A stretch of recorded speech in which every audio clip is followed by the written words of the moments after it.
મિત્રો, એઆઈ ચેટબોટના દરેક જવાબ પર આંખ બંધ કરીને વિશ્વાસ કરતા પહેલા હવે 100 વાર વિચારજો. કેમ કે ગૂગલના એઆઈ મોડેલ્સના બેન્ચમાર્ક પરીક્ષણમાં ગૂગલને જાણવા મળ્યું છે કે એઆઈ ચેટબોટ તરફથી મળતા જવાબની વાસ્તવિક ચોકસાઈ 70%થી વધારે નથી.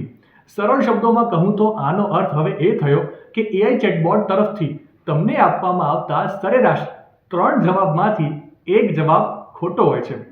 આ ગૂગલ બેન્ચમાર્ક એઆઈ મોડેલોની ક્ષમતાઓનું અલગ રીતે પરીક્ષણ કરે છે, જેમાં તાલીમ દરમિયાન ઉપયોગમાં લેવાયેલા ડેટાનો ઉપયોગ કરીને વાસ્તવિક જવાબો આપવાના ટાસ્કમાં એઆઈ ચેટબોટ ઘણા ખરા અંશે નિષ્ફળ ગયું છે. એટલે હવે એઆઈ ચેટબોટ તરફથી મળતા દરેક જવાબ પર આંધળો વિશ્વાસ કરવાનું ટાળજો અને 2 વાર જવાબને ક્રોસ વેરીફાઈ કરવાનું રાખજો. માહિતી સારી લાગી હોય તો રીલને વધારે શેર કરજો અને આવી જ અવનવી માહિતી માટે સંદેશ ડિજિટલ સાથે જોડાયેલા રહેજો.